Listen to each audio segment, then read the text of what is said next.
Nakaya ko na sarili ko. Yang kamay mo, pagalingin mo na yan. Ha? Hindi mo kayang mapatawad si Rigor. Ba't ka pa nandito?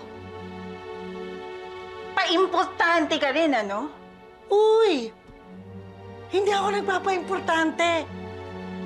Importante talaga ako. Hindi ka na nga kailangan ni Rigor. Pinagsisiksikan mo pa yung sarili mo sa kanya. Pakinggan mo nga yung sarili mo.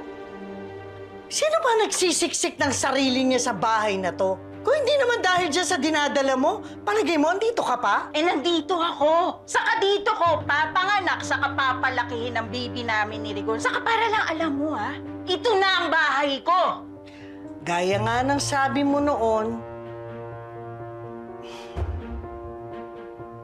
hanggang kailan?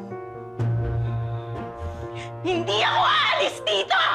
Saka gagawin ko lahat para lang mawala ka sa buhay namin ni Rigor. Unti-unti nang nakikita ni Rigor na perwisyo ka sa buhay niya.